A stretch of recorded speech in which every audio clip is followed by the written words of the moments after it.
The white envelope trembled in my wrinkled hands. Through the blur of my tears, I could make out the silhouette of James Wilson, our hospital CEO, his tall figure cutting an imposing outline against the park's dim lighting. I'd barely recognized him without his tailored suit. He looked almost human in casual clothes, though his face remained as expressionless as ever under his salt and pepper hair. "This is your answer," he said, his voice flat, giving away nothing as he extended the cream-colored envelope toward me. I hadn't spoken more than 10 words to this man in all my 40 years at Westside Memorial. Why would he seek me out now, on the worst day of my life? Why that night, when my heart was already shattered into pieces too small to gather? My daughter Lisa's words still echoed in my ears, each syllable a knife twisting deeper. "You're useless now." Her beautiful face, so much like mine 30 years ago, had twisted with contempt as she spat those words at me. I can still see her standing in our kitchen, her tall figure rigid with irritation, auburn hair pulled back in a tight ponytail, arms crossed over her designer blouse. The family dinner I'd hoped would celebrate my retirement had dissolved into bitter accusations. Even my husband Robert, with his kind eyes now avoiding mine, had said nothing in my defense. 40 years of service, of night shifts, of hands cracked from washing, of backs strained from lifting patients, of eyes burning from lack of sleep, and this was how it ended. My sensible nurse's shoes had carried me to this park where I'd spent countless lunch breaks. I hadn't known where else to go. And now, this man, this stranger who ran the hospital where I'd spent my entire adult life, was offering me, what? Severance papers? A formal reprimand for leaving my final shift early? "Take it," James Wilson insisted, still holding out the envelope. My fingers, once steady enough to thread the finest IV needles, now trembled as I reached for what he offered. But I couldn't bring myself to open it. Not yet. Not while the day's humiliations were still so raw. Earlier that morning, I had walked into Westside Memorial Hospital for the last time as Nurse Sarah Martinez. I'd imagined balloons, cake, hugs, tears. Instead, I was greeted by the antiseptic smell that had become as familiar as my own perfume, and the usual chaos of shift change. The fluorescent lights hummed overhead as I made my way to the nurse's station of the medical surgical floor I'd called home for 4 decades. My comfortable white shoes squeaked against the polished linoleum, the same sound that had accompanied me through thousands of shifts, countless emergencies, and more patient stories than I could ever remember. "Morning, Sarah," mumbled Dr. Peterson, barely looking up from his tablet as he rushed past. His white coat billowed behind him, the pockets stuffed with reference cards despite the electronic systems that had replaced them years ago. After 15 years of working together, that's all I got. I made my way to the nurse's station where a small sheet cake sat on the counter. It was bought from a store, with "Happy Retirement, Sarah," written in hasty blue icing. The T in retirement was smudged, as if someone had closed the box too quickly. 3 balloons, not even inflated, lay beside it like colorful, deflated hopes. "Oh, there you are." Head nurse Helen Dawson glanced at her watch, her thin eyebrows arching with impatience. The gray streaks in her brown hair were the only indication that she'd been a nurse almost as long as I had. "We were going to have a little something for you, but the ER just called. Multiple vehicle accident coming in." I watched as the younger nurses immediately sprang into action, their identical blue scrubs forming a coordinated dance as they prepared for the incoming trauma. None of them looked my way. "Don't worry about it," I said, forcing a smile. What had I expected? That the hospital would stop for me? That 40 years of dedication would somehow freeze time and allow for a proper goodbye? "There's a card," Helen added, pushing an envelope toward me before hurrying away, her sensible shoes making the same faithful squeaking sound as mine. "Sorry we couldn't do more. You know how it is." I did know. I'd been the one comforting other retiring nurses. with the same words over the decades. But somehow, I thought my send-off would be different. I'd delivered babies who were now having babies of their own. I'd held the hands of the dying when their families couldn't make it in time. I'd trained dozens of new nurses, some of whom now held administrative positions. I caught snippets of whispered conversation as I collected my few personal items from my locker: a faded photo of Robert and me from 20 years ago, a coffee mug with a "World's Best Nurse" printed on it, a gift from a grateful patient, and a small potted succulent that had somehow survived years under artificial light. Doesn't even know how to use the new charting system. Kept telling me how they used to do things in the old days. Finally getting some fresh blood in here. Each word stung like alcohol on an open wound. To them, I was just an outdated relic, my 40 years of experience irrelevant in the face of their technical prowess and energy. They didn't see the thousands of IVs I'd successfully placed when veins were nearly impossible to find. They didn't know about the countless times I'd spotted subtle changes in a patient's condition before the monitors even registered a problem. They cared about how quickly I could navigate the electronic health record, not how well I could read the fear in a patient's eyes. The card had 17 signatures. 17 out of the 100+ staff members I'd worked with. Most had scribbled their names with no personal message. A few had added generic "good luck" or "enjoy retirement" sentiments. Dr. Rodriguez, at least, had written a kind note about my competence during his residency 5 years ago. I didn't cry. Not there. Nurses don't cry on the floor. That was one of the first lessons I'd learned from my mentor, Nurse Jackson, who had retired 15 years earlier. Had her last day been like this? I couldn't remember. I'd probably been too busy to notice. Instead, I quietly finished my paperwork, handed over my badge to HR, and walked out through the sliding glass doors at noon, 3 hours earlier than scheduled. Nobody noticed. Nobody called after me. The doors whooshed closed behind me with finality, cutting me off from the world I'd inhabited for so long. My Camry, 8 years old but meticulously maintained, just like me, waited faithfully in the parking lot. I sat behind the wheel for nearly 20 minutes, hands gripping the steering wheel so tightly my knuckles turned white, staring at the building where I'd spent more waking hours than I had in my own home. What would I do tomorrow morning? Who was Sarah Martinez without her white uniform and sensible shoes? Without her patients and charts and medication schedules? The thought opened a yawning void in my chest. I drove home slowly, hoping the family dinner I'd planned would salvage the day.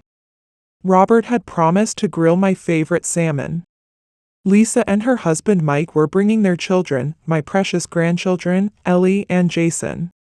Maybe home would provide the appreciation my workplace couldn't. When I arrived home, Robert was watching TV, feet up on the coffee table. The grill wasn't even set up. His reading glasses perched on his nose, and his silver hair caught the light from the television.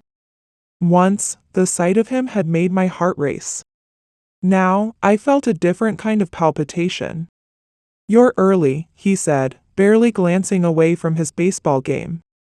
The blue light from the screen cast shadows across his face, making him look older than his 67 years. "They let me go at noon," I replied, setting down my purse containing the farewell card that felt more like an afterthought than a tribute. "Need any help with dinner prep?" "Oh," Robert scratched his gray-speckled beard, looking slightly guilty. "Lisa called. They're running late. Thought we'd just order pizza instead." I swallowed my disappointment. "Pizza? For my retirement dinner?" Robert finally looked at me, his once sharp blue eyes now watery with age. "It's just easier, Sarah. You're always making such a big deal out of everything." The pizza was half-eaten when Lisa, Mike, and the kids finally arrived at 7. Lisa came through the door first, her designer handbag swinging from her forearm. She looked exhausted, the lines around her mouth more pronounced than usual. The children immediately asked to watch TV, and Mike joined Robert in front of the baseball game, the two men nodding at each other in silent male communication. Lisa busied herself with her phone, barely greeting me with a distracted kiss on the cheek. Her perfume, something expensive I could never recall the name of, lingered in the air between us. "How was your last day?" she eventually asked, still scrolling through her social media. "It was." I searched for words that wouldn't sound self-pitying. "Quieter than I expected." "Mom, not everyone makes a production out of everything," Lisa sighed, echoing her father's sentiments. Her fingers never stopped moving across her phone screen. "It's just retirement. Happens to everyone." "I know, but after 40 years. 40 years, she mimicked, finally setting down her phone. "Do you know how many times I've heard about your 40 years? Since I was a little girl, it's always been about the hospital, your patients, your colleagues." "That's not fair," I said, feeling heat rise to my cheeks. "Not fair?" She let out a humorless laugh, her voice rising enough that Robert and Mike glanced over briefly before returning their attention to the game. "You know what's not fair? Growing up with a mother who was always exhausted, always putting strangers first.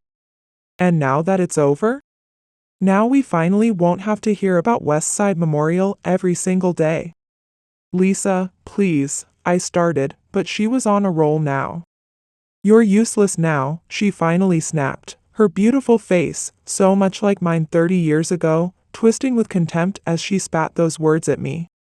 "All these years, you've used your job as an excuse for everything. Missing my recitals, being too tired for family vacations, constantly talking about your patients like they were more important than us. And now that it's over? Now we can all stop pretending we care about your calling." "That's enough," Robert said weakly, but it was too late. "This is great, actually," Lisa added, gathering her purse and motioning for Mike and the children to get ready to leave. "Now we don't have to worry about you making us feel guilty anymore. Now that you're retired, we can finally stop hearing about how important you are. At least now you won't be a burden on anyone with your hospital stories and nursing advice nobody asked for." The slam of the front door as they left seemed to shake the foundations of our house. Robert mumbled something about Lisa having a stressful job and disappeared into his workshop in the garage, leaving me alone with the half-eaten pizza and my shattered expectations. I waited until the lights in our bedroom went out, watching the thin strip of light under the door disappear, before grabbing my handbag and slipping out the front door. I couldn't bear to lie beside Robert, pretending his silence hadn't hurt as much as Lisa's words. My sensible nurse's shoes carried me to this park where I'd spent countless lunch breaks over the years. I hadn't known where else to go. The night air was cool against my tear-stained cheeks as I sat on the familiar bench under the oak tree, wondering how 40 years of dedication could end with such emptiness. And that's when James Wilson appeared, a man I'd seen mostly in staff meetings and hospital fundraisers, always distant, always surrounded by administrators and board members. I'd barely recognized him without his tailored suit.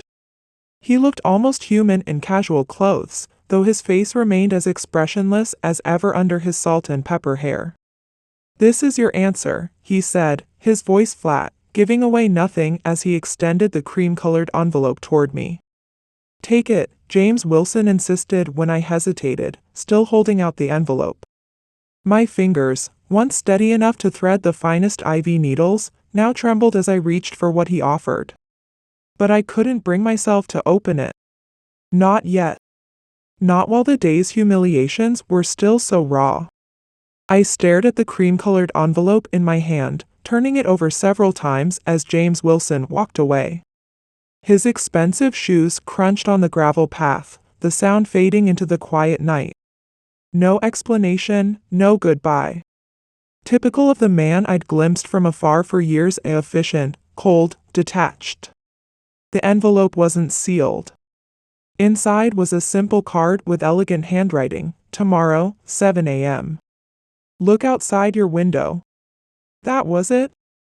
No explanation, no context, just a cryptic instruction? I almost laughed at the absurdity. After 40 years of detailed patient charts and precise medical notations, the vagueness was almost insulting. Mr. Wilson? I called out, but he had already disappeared into the shadows of the park, leaving me alone with my confusion. The park bench felt cold beneath me now, the night air carrying a chill that seemed to seep into my bones, or perhaps that was just age finally catching up with me. After all, what was I now but an old woman who had given her best years to a job that didn't even care enough to throw her a proper goodbye party? I slipped the card back into its envelope and tucked it into my handbag. It was probably some administrative formality they'd forgotten to complete. Maybe a retirement survey, or perhaps they'd realized they'd undervalued my remaining vacation days. Whatever it was, it could wait until morning. But as I walked home through the quiet streets of our neighborhood, the envelope seemed to grow heavier in my purse. What did James Wilson mean by, "This is your answer"? Answer to what? I hadn't asked him any questions. We'd barely exchanged pleasantries during my 4 decades at West Side Memorial. Our house was dark when I returned, just the faint blue glow of Robert's bedside digital clock visible through our bedroom window. I let myself in quietly, my nurse's stealth perfected after years of midnight checks on sleeping patients. Robert's gentle snoring greeted me, the rhythmic sound both comforting and irritating. How could he sleep so peacefully after what happened earlier? I placed the envelope on our kitchen table and stared at it in the dim light filtering in from the street lamps outside. Part of me wanted to tear it open immediately, to demystify this strange interaction. But another part, the part that had been humiliated enough for one day, refused to give James Wilson the satisfaction of my curiosity. Sleep evaded me that night. I tossed and turned on the living room couch, unwilling to disturb Robert but equally unwilling to lie beside him. Every time I closed my eyes, I saw Lisa's face contorted with contempt, heard her cruel words echoing in my mind, "You're useless now." Was that true? Had my entire career been nothing but a burden to my family? Had I sacrificed their happiness for my own sense of purpose? The questions swirled in my mind, keeping sleep at bay until the first light of dawn began to filter through our living room curtains. I must have dozed off eventually because I awoke with a start, the morning sun streaming through the windows. The digital clock on our cable box showed 6:52 a.m. I sat up quickly, my joints protesting the movement after a night on the couch. The envelope sat where I'd left it on the kitchen table, innocent yet somehow menacing in the morning light. Tomorrow, 7 a.m. Look outside your window. I made my way to our front window, parting the curtains slightly to peek outside. Our quiet suburban street looked exactly as it always did at this hour, a few cars parked along the curb, Mrs. Peterson from across the street collecting her newspaper in her fluffy pink bathrobe, the Martinez boy, no relation, riding his bike to his early morning paper route. Nothing unusual. Nothing that would explain James Wilson's cryptic message. I glanced at the clock again, 6:57 a.m. Maybe he'd meant the back window? Our modest backyard was visible from the kitchen window, but there was nothing there either, just the bird feeder Robert had installed last summer and the small garden I'd been planning to expand now that I had more time. 6:59 a.m. What was I doing? Standing at my window, like some expectant child on Christmas morning, all because the cold, distant CEO of my former workplace had handed me a cryptic note? I shook my head at my own foolishness and turned to make coffee. Whatever James Wilson had meant, it clearly wasn't. A car door slammed outside. Then another. And another. I turned back to the window just as the clock changed to 7 a.m. What I saw made me drop the empty coffee mug I'd been holding. It shattered on the floor, the sound barely registering in my stunned mind. Cars were pulling up along our street, not just one or two, but a steady stream of them. They parked wherever they could find space, some even mounting the curb in their haste. And from each vehicle emerged people, some familiar, some I couldn't quite place, but all heading toward our house. I rushed to the front door, my heart pounding so hard I could feel it in my throat. Robert appeared from the bedroom, hair disheveled, eyes still heavy with sleep. "What's going on?" he asked, tightening the belt of his robe. "Who are all these people?" "I don't know," I whispered, watching as the crowd grew larger by the second. "I don't understand what's happening." The doorbell rang, making both of us jump. With trembling hands, I opened the door to find a young woman standing there, early 30s perhaps, with warm brown eyes and a hesitant smile. She seemed familiar, but I couldn't place her. "Mrs. Martinez?" she asked. "Sarah Martinez?" "Yes," I replied cautiously. "Can I help you?" The woman's eyes filled with tears. "You don't remember me, do you? I'm Emily Ramos. 25 years ago, you were my nurse when I was diagnosed with leukemia. I was 6 years old." The memory crashed over me, a tiny girl with no hair, huge eyes, and a Barbie doll missing one arm that she refused to part with even during her treatments. "Little Emmy," I breathed. "With Barbara the Brave." Her face lit up. "You do remember. You were the only one who didn't try to give me a new Barbie. You made a tiny hospital gown for Barbara instead." Before I could respond, an elderly man stepped up beside her. His weathered face broke into a smile as he extended his hand. "George Whitman, Mrs. Martinez. You probably don't remember me, but 14 years ago, I came into the ER with what I thought was indigestion. You insisted on an ECG even though the doctor wanted to send me home with antacids.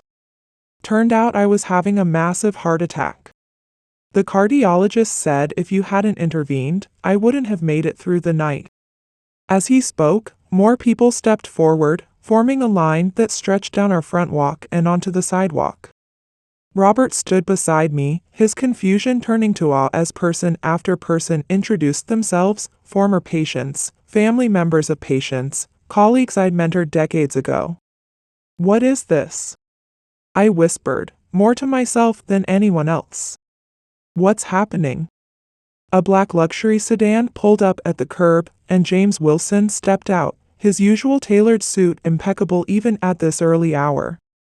He made his way through the crowd, which parted for him like the Red Sea. When he reached our doorstep, I noticed something different about his face. The usual expressionless mask had slipped, revealing something I'd never seen from him before: respect.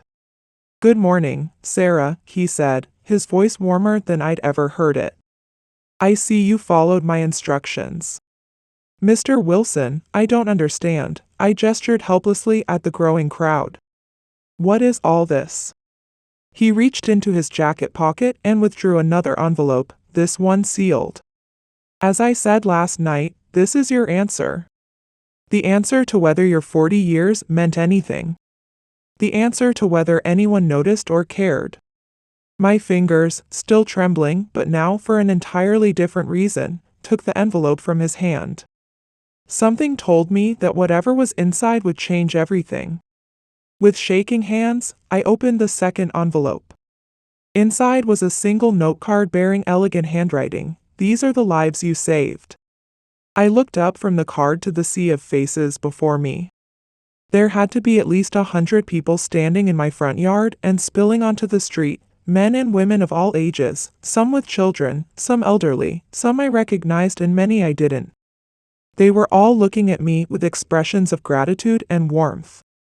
"I don't understand," I whispered to James Wilson. "How did you?" "It started with my mother," he said, his professional demeanor softening slightly. "Esther Wilson. She was admitted to Westside 27 years ago with pneumonia that turned septic. The doctors had given up, but you stayed with her through 3 night shifts, adjusting her position, monitoring her oxygen, fighting for different antibiotics when the prescribed ones weren't working." A distant memory surfaced, a thin woman with salt and pepper hair much like her son's now, gasping for breath, her skin ashen. I remembered the way her hand had gripped mine with surprising strength when I told her I wouldn't leave her. Your mother, I breathed. I remember her. She had pictures of you graduating law school on her bedside table. James nodded, a hint of emotion crossing his usually impassive face. She lived another 20 years because of you, Sarah. She saw me get married and held all 3 of my children. When she passed away last year, it was peaceful, surrounded by family, the complete opposite of what would have happened if not for you. I was just doing my job, I said automatically. No. James shook his head firmly. You went far beyond your job. That's why I started asking around the hospital when I heard you were retiring. I wanted to know how many other families had stories like mine. The response was overwhelming. As if on cue, a middle-aged woman with short gray hair stepped forward from the crowd. She clutched the hand of a teenage boy who had the same deep-set eyes and determined chin as his grandmother. Mrs. Martinez, I'm Diane Collins. This is my son, Eric. 17 years ago, I came to Westside to deliver him, but there were complications, a cord wrapped around his neck. You were the nurse assisting that day. The doctor was focused on me, but you were watching my baby. You were the one who called out that he wasn't breathing properly when they first handed him over. The boy, Eric, smiled shyly at me.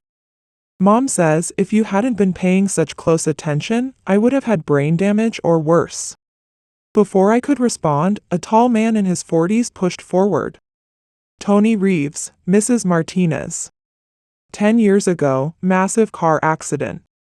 You stayed an hour after your shift to comfort my daughter while I was in surgery. She still has the teddy bear you gave her.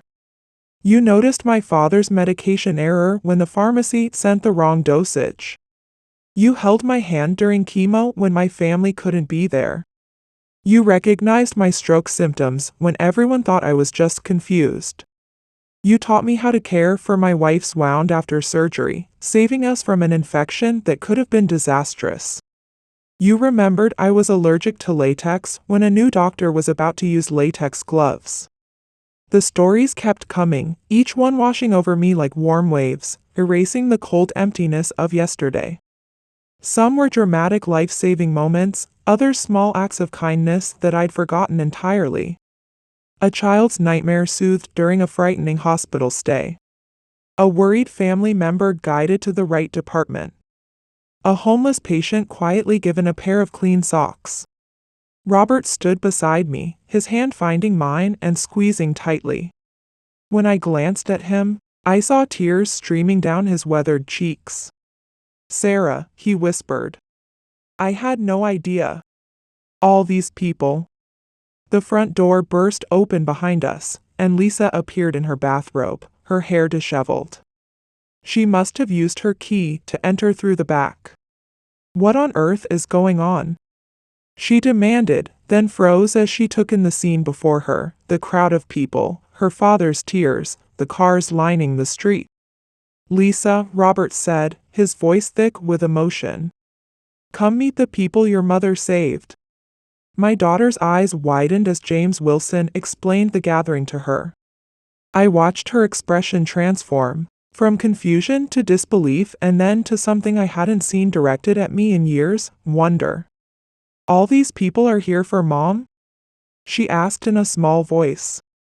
And there would be many more if we'd had more time to organize, James replied. Your mother's influence extends far beyond what any of us realized. I felt Lisa's hand slip into my free one, forming a chain with Robert and me. The 3 of us stood together, facing the crowd that had assembled to honor 40 years of service that I had begun to believe had gone unnoticed. An elderly woman with a walker made her way slowly to the front of the crowd. She must have been in her 90s, her back bent with age, but her eyes were bright and alert. Mrs. Martinez, she said, her voice quavering but determined. I don't know if you'll remember me. My name is Eleanor Jenkins. 35 years ago, you were a young nurse, and I came in with my husband, Harold. He was dying of cancer, and you were assigned to his room. I searched my memory, reaching back through decades of patience. Mr. Jenkins, I said slowly. Room 412. He collected vintage watches. Eleanor's face lit up. Yes. That's right. You would wind his favorite pocket watch every evening when you came on shift because his hands were too shaky to do it himself. He said it was the one dignity you preserved for him. She reached into her purse and pulled out a gold pocket watch, its case gleaming in the morning sunlight. Harold made me promise that when the time was right, I would give this to you. I've been holding on to it all these years. When Mr. Wilson contacted me about today, I knew it was finally time. She held out the watch, and I took it with reverence, feeling its weight in my palm. The back was engraved, to Sarah, who gave me time when I had none left. Harold Jenkins. I don't know what to say, I whispered, tears blurring my vision. You don't need to say anything, Eleanor said gently. Just know that for 40 years, you've been changing lives in ways you never realized. Each small kindness, each extra minute you spent, each detail you noticed, they all mattered. They all made a difference. As if orchestrated, the crowd began to move. From cars and purses and pockets, they produced items, cards, letters, photographs, small gifts. They formed a line leading to my front door, each person waiting to give me their token of gratitude. Lisa leaned close to me, her voice soft with shame. Mom, I'm so sorry for what I said yesterday. I had no idea. I never understood what your work really meant. It's okay, I said automatically, still overwhelmed by the scene before me.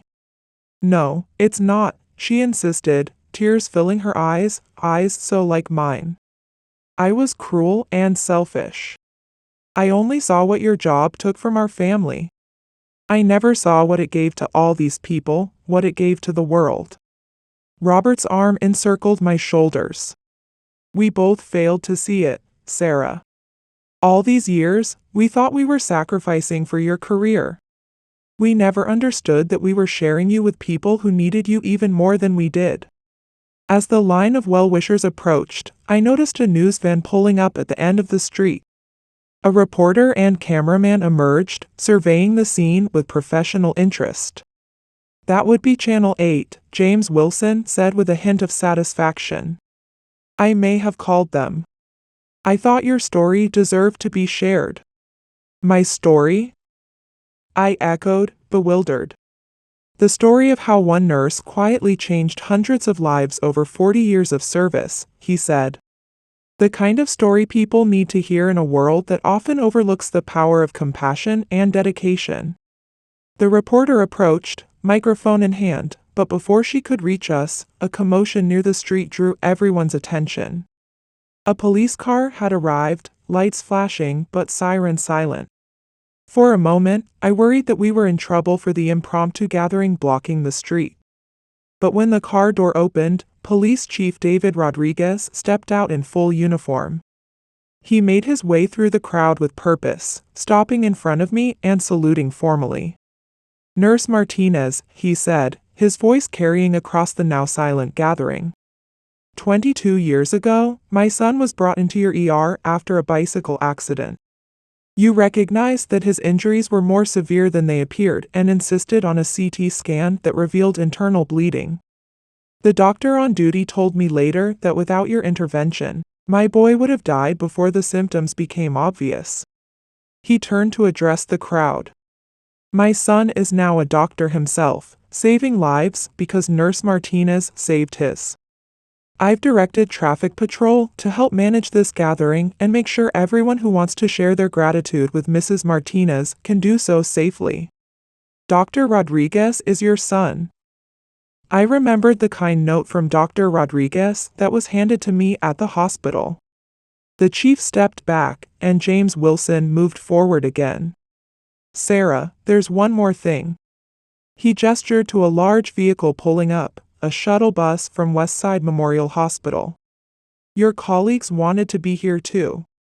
The doors of the bus opened, and hospital staff began to file out: doctors, nurses, technicians, even cafeteria workers and maintenance staff I'd known for decades. Leading them was Helen Dawson, the head nurse who had given me such a perfunctory goodbye yesterday. Her face was flushed with what looked like embarrassment as she approached me. "Sarah, I'm so sorry about yesterday. We had to keep this a secret, and I'm afraid I'm not a very good actress." This was all being planned for weeks, but Mr. Wilson was adamant that it be a surprise. I looked from Helen to James Wilson in confusion. "You planned all this?" James nodded. "Your retirement party couldn't be contained within the walls of the hospital, Sarah. It needed to be as extraordinary as your service has been."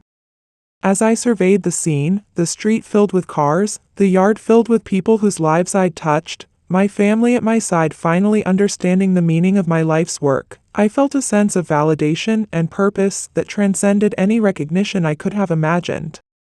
In that moment, I realized that the true measure of a life well lived isn't found in grand achievements or public accolades, but in the quiet, often unseen ways we touch the lives of others. For 40 years, I had been building a legacy one patient at a time, never realizing the ripples that spread outward from each small act of care and compassion. "Thank you," I said, my voice breaking as I addressed the crowd. "Thank you for showing me that it all mattered." The morning sun climbed higher in the sky, illuminating a scene I would never have dared to imagine: a retirement celebration that wasn't about ending a career, but about celebrating its enduring impact. The impromptu gathering in our front yard evolved into something I never could have imagined: a living testament to a career I had begun to doubt. People shared stories, laughed, cried, and formed connections through their shared experience of having been under my care at some point over the past 4 decades. Someone had set up folding tables on our lawn with coffee and pastries. The police had cordoned off our street to accommodate the crowd, which continued to grow as the morning progressed. The Channel 8 News team moved through the gathering, collecting testimonials that would later be edited into a feature story about the unseen impact of healthcare workers. I sat on a chair that someone had brought out from our dining room, Harold Jenkins' pocket watch resting in my palm. Its gentle ticking seemed to match the rhythm of my heartbeat, a tangible reminder of the time I had given to others, and the time they were now giving back to me. Lisa sat on the ground beside my chair, her earlier embarrassment at being seen in her bathrobe long forgotten. She held my free hand tightly, as if afraid I might disappear if she let go. Every few minutes, she would squeeze my fingers and whisper, "I'm so sorry, Mom," to which I would reply, "I know, sweetheart. It's okay." Robert moved through the crowd, proudly introducing himself as Sarah's husband, a note of ownership and admiration in his voice that I hadn't heard in years. He collected business cards and contact information, promising that we would stay in touch with everyone who had come to share their stories. Around noon, James Wilson tapped a spoon against a glass to call for attention.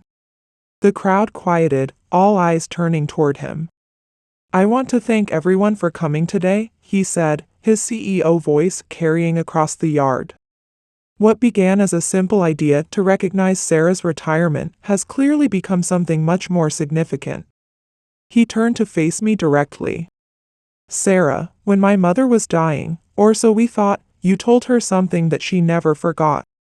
You said, 'Every life touches countless others.' We never really know the full impact of our actions.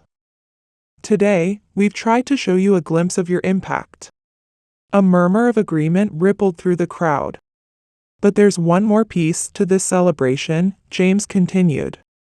"Many of you have asked how you can honor Sarah's legacy beyond today. I'm pleased to announce that Westside Memorial Hospital's Board of Directors has unanimously approved the creation of the Sarah Martinez Mentorship Program." I gasped, my free hand flying to my mouth. "This program," James explained, "will pair experienced nurses with new graduates, fostering the kind of compassionate, attentive care that has been Sarah's hallmark. Additionally, we're establishing an annual Sarah Martinez Award for Excellence in Nursing Care, to be given to nurses who demonstrate exceptional empathy and attention to detail. The crowd erupted in applause. I felt tears streaming down my face, too overwhelmed to speak.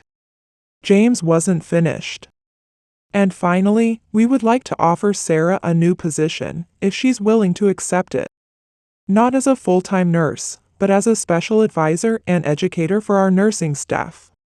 We believe her experience is too valuable to lose entirely. He approached me, extending his hand formally. What do you say, Sarah? Will you help us train the next generation of nurses who might someday deserve a gathering like this? Through my tears, I managed to nod, accepting his handshake as the crowd cheered their approval.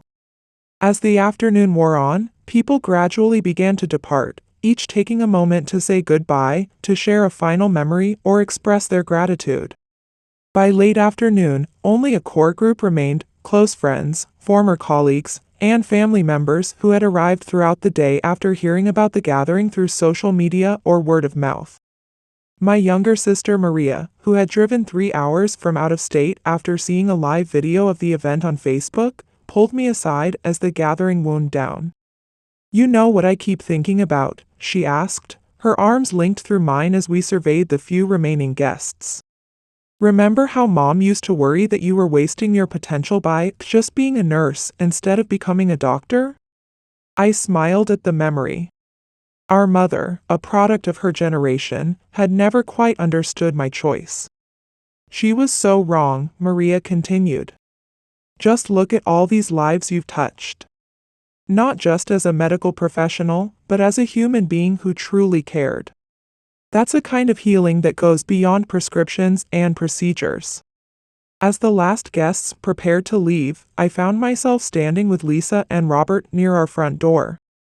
The three of us watched as James Wilson coordinated the final cleanup efforts, his suit jacket discarded hours ago, his sleeves rolled up as he helped fold chairs. I never really saw you, Lisa said suddenly, her voice quiet but steady. All these years, I resented the hospital for taking you away from us. I saw the missed recitals and the times you were too tired for family game night. I saw the holidays interrupted by emergency calls and the birthdays when you fell asleep before the cake. She turned to face me, her eyes, so like mine, swimming with tears. But I never saw this.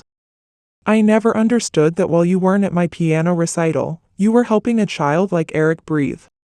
While you missed our family vacation, you were noticing a medication error that would have killed someone's father. I was so selfish, Mom.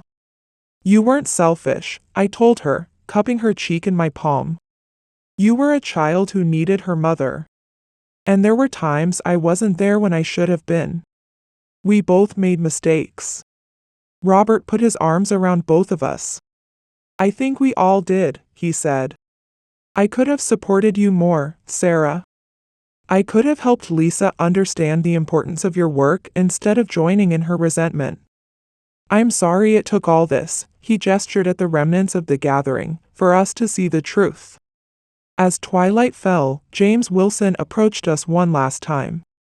I should get going, he said, looking more human and approachable than I'd ever seen him. But I wanted to give you this first. He handed me a thick manila envelope.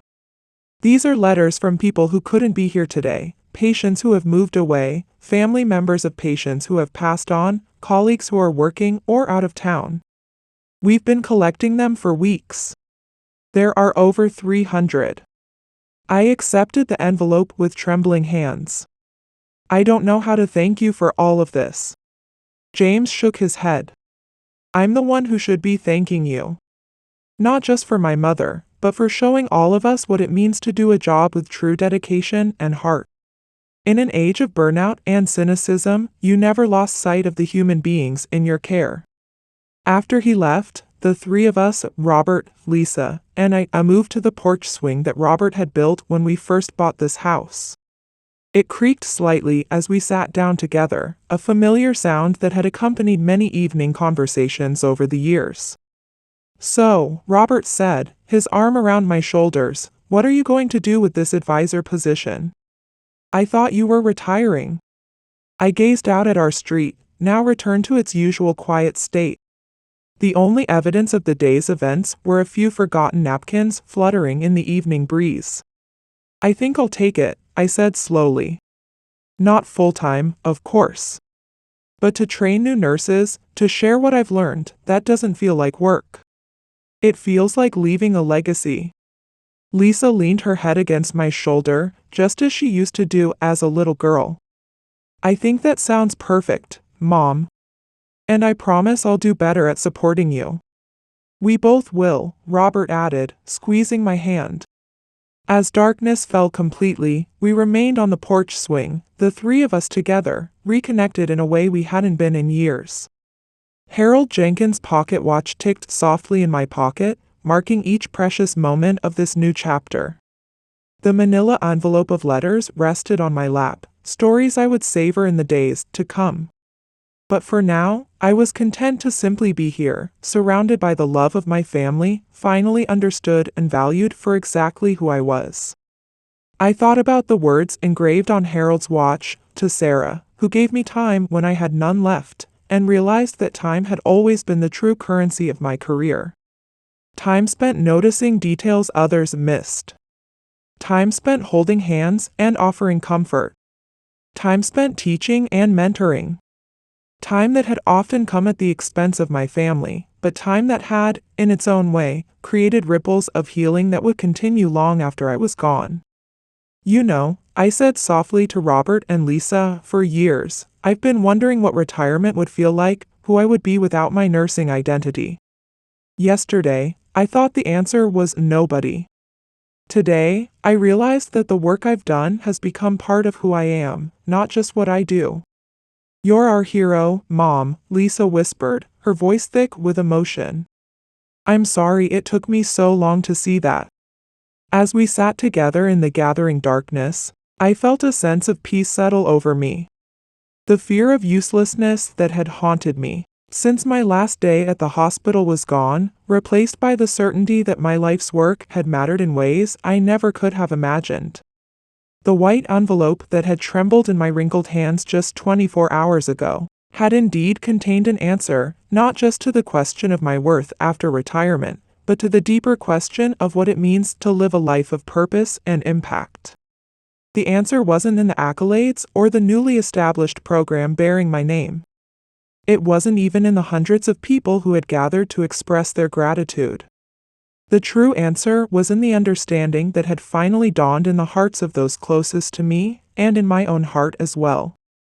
In the end, it wasn't about being useful or useless, celebrated or forgotten. It was about the quiet, consistent choice to care deeply, to pay attention, to give of oneself day after day, year after year. It was about the immeasurable value of a life dedicated to service, whether that service is recognized in the moment or only fully understood decades later. As the stars appeared in the night sky above our little house on our ordinary street, I closed my eyes and listened to the breathing of my husband and daughter beside me, to the distant sounds of our neighborhood settling into evening, to the gentle ticking of Harold's watch marking each precious second of the time we have together. And I knew, with absolute certainty, that I was exactly where I was meant to be. If this story touched your heart, please subscribe to the channel and give it a like. Your like helps create the next inspiring story. Subscribe to the channel and let's continue sharing unforgettable stories together. With your like and subscription, we'll keep delivering heartwarming stories. Stay tuned for the next episode. Don't forget to subscribe and give it a thumbs up. Your support helps spread this story to more people. Thank you.